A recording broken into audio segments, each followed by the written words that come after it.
تو ان دنوں دو ملک ایسے ہیں جن کے تھنک ٹینکس پاکستان کے بارے میں بڑی ریسرچ کر رہے ہیں اور ان کی رپورٹس اویلیبل ہیں، آپ بھی دیکھ سکتے ہیں. میں نے 3 مختلف انڈین تھنک ٹینکس کی رپورٹس دیکھی ہیں.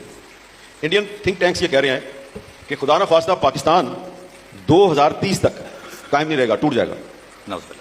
اور اسی طرح ایک امریکی یونیورسٹی کے پروفیسر جو ہیں ان کا وہ بھی ایک تھنک ٹینک سے ان کا تعلق ہے. انہوں نے تھوڑے 3 سال اور دے دیا. انہوں نے کہا نہیں 2030 میں نہیں، 2033 میں ٹوٹے گا. اب اس کی کیا وجہ ہے؟ اس کے لیے وہ جو ان بیرومیٹرز اور وجوہات بتا رہے ہیں وہ کچھ نہ کچھ تو ہے نا، ہمارے ارد گرد نظر تو آ رہی ہیں نا. کیونکہ اب اگر عبادی صاحب جو ہیں وہ چاہیں کہ میں کچھ امید بھری باتیں کروں اور کچھ نہ کچھ اچھا آپ کے سامنے پیش کروں، تو سوال یہ پیدا ہوتا ہے کہ یہ جو جشن جان ایلیا ہے یہ تو 1.5-2 ہفتے پہلے ہونا تھا، تو یہ ڈیلے کیوں ہوا؟ تو 9 مئی کی وجہ سے ڈیلے ہوا نا. تو 9 مئی کہاں پہ ہوا؟ پاکستان میں ہی ہوا. تو اب اگر ہم نے پاکستان کے بارے میں کچھ نہ کچھ اچھا کہنا ہے تو اب ہم 9 مئی کو کیسے نظر انداز کر دیں؟ عباس صاحب برا نہ منائیے.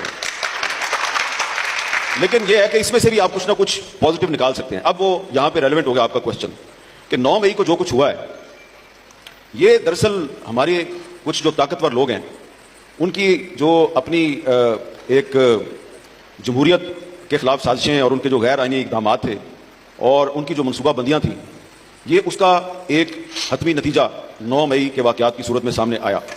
لیکن اب بدقسمتی یہ ہے کہ آپ 9 مئی کے واقعات کی ذمہ داری جو ہے وہ صرف ایک سیاسی مطبع فکر پہ ڈالے جا رہے ہیں، اور انہی کے لوگ جو ہیں وہ روز ٹی وی پہ آگے اعلان کر رہے ہیں جی کہ ہم سیاست سے علیحدگی کا اعلان کرتے ہیں، اور جن کو سیاست سے علیحدگی کا اعلان کرنے کی ضرورت ہے ان کی طرف سے ابھی تک اعلان سامنے نہیں آیا.